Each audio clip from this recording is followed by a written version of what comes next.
Hello, this is an MMT video. Hopefully the people on the website have followed Linda's links to the list of various videos available at the conference, where we've had Billy Mitchell, Warren Mosler, a couple of girls, Randall Ray and Marshall Orbach, talking about MMT. Now I've just done the first three videos and I'm already at the stage of okay, got it. Functionally, MMT pertains to the world. Now, for people that can't be bothered to go and watch all those videos, which you really should, because it's probably the most important thing to know in the world, big world. You'll have more important things in your own little world. MMT, what is it? And it means basically that a sovereign government like the United States or the United Kingdom is not constrained at all in its spending ability. Except we could say by inflation. If they kick inflation off, that would be a constraint because people don't like it, because it's perturbing. But that would be controllable as well by taxes. But all that I'm just going to put aside for this video and accept that MMT pertains to sovereign governments. That doesn't mean France, because France is not a sovereign government, because it can't print euros. But the United Kingdom can print pounds and the United States can print dollars. They're not constrained by spending at all. Now, go along with this with me and accept that that is the truth, because it is. Forget all about inflation and all about that. All the economic things we're going to put aside now and go on to a couple of questions which is even more fundamental than the economics of it. The economics of it is just proven as it pertains, and there are complications, but we don't need to bother with them in this video. What I'm going to move on to is, do the politicians know about MMT? Do they know about what it is and how it works? And this, I'm going to say, we cannot know. We cannot know into their minds, so we don't know. So I'm going to put that aside and say, let's say that they all do know. Now, keep going with me. I know where I'm going up to this point, and I know where I'm going to go next, but after that I have no idea. Let's say that they do know. So what actually happens now is, for the United Kingdom, Cameron and Osborne and some Liberal people that are in the coalition saying what should be done with the government's money isn't the government's money. They don't have money. The government never has money, never has money at all. It just has an infinite ability to spend what we call money. What is money?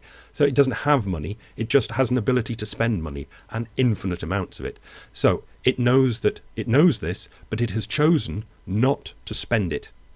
And it has chosen to spend less. Let's say, again, we're putting aside a lot of arguments in this, they're going to spend less than the old Labour government people did a couple of years back. They're going to spend less. But they have the absolute ability to spend a lot more, and they know that they can spend a lot more, but they have chosen to spend less. Now, this is how far I knew I was going to get in the video, and that's it. We've got to now ask ourselves the question, or ask them the question, why? Why are they doing this? And I'll just throw out there, because I've just totally accepted that MMT is the pertaining reality.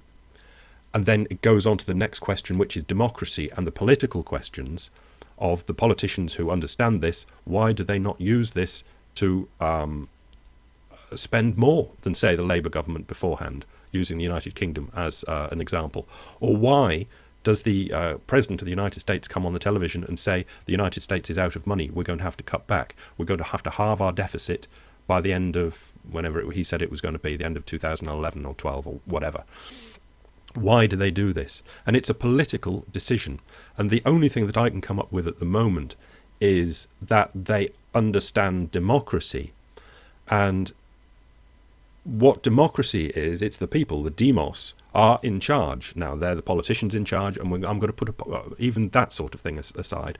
But the politicians know that the demos are in charge, and they will vote themselves huge quantities of this unlimited money. And I think they realise that this can't be allowed to happen. So basically, my first idea on this, and this is me being new to absolutely accepting MMT as the fundamental reality, throws up the problem of why the politicians don't go, yee-haw, we've got unlimited money, let's go for it. You'd think that would be the first natural thing that they'd do.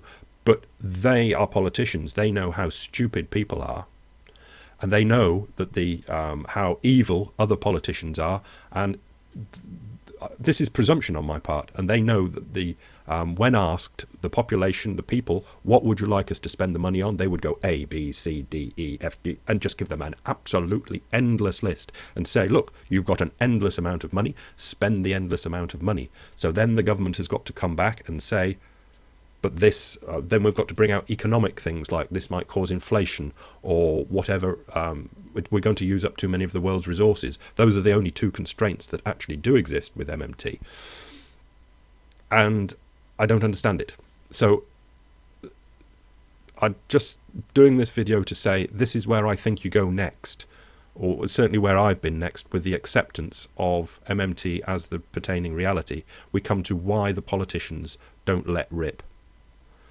And I can only think that they know, and they're just scared of the people, and scared what the people will want to do with the money. Because I'll just give you one example, which kind of, it's not trying to prove MMT is what it is, or budgeting isn't quite what the politicians say it is. For the example, it was actually mentioned by Warren Mosler, I think, in the video. When it comes to invading Afghanistan or Iraq or going on any sort of war escapade, there is never any talk of can we afford this, never at all. But when it comes to social security spending or Medicare, Medicaid, or United Kingdom have its equivalents, there is always a conversation about it.